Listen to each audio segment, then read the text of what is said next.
তো আমরা জানি যে তারা আসবে, এখন দেশের বাইরে চলে যাবে। আপু আজকে আসার কথা ছিল, আপনাকে আগে কনফার্ম করেন নাই যে উনি থাকবে কিনা? ওনারা ছিল, বলছিল যে থাকবে। ভাইয়া আমি বলি, আমি দাওয়াত দিয়েছি, ওনারা আসতে চেয়েছে। ইভেন ওনারা যেহেতু বাইরে চলে গেছেন, ওনারা 2-1 দিনের মধ্যে আসবেন। ঠিক আছে, তো আসলে আমরা অবশ্যই আপনাদের আবার আজকে দাওয়াত দিবেন ভাইয়া এখন আপনি বিশেষ করে যারা সরি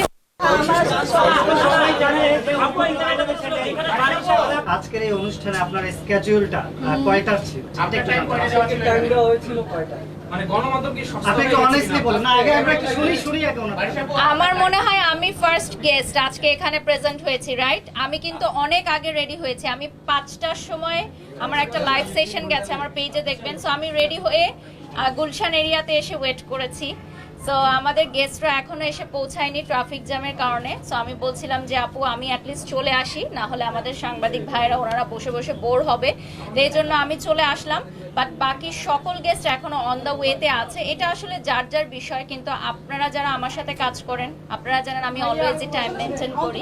আপু অ্যানসারটা পেলাম না, আপনার টাইমটা কখন ছিল? অ্যানসারটা পেলাম না। কয়টায় দেওয়া ছিল এখানে? এটা আপু বলেছে 5টা থেকে আমাদের শুরু হয়ে যাবে প্রোগ্রাম। আপনার টাইমটা কয়টায় দেওয়া ছিল? আপনার কয়টায় ছিল? আপনি বলেন এটা একটু আপনি কয়টায় ছিল? clear আমি টাইমে এসেছি। হ্যাঁ, আপনি এক্সাক্ট টাইমে আমি এক্সাক্ট টাইমে এসেছি। আপনি টাইম এসেছেন? জি।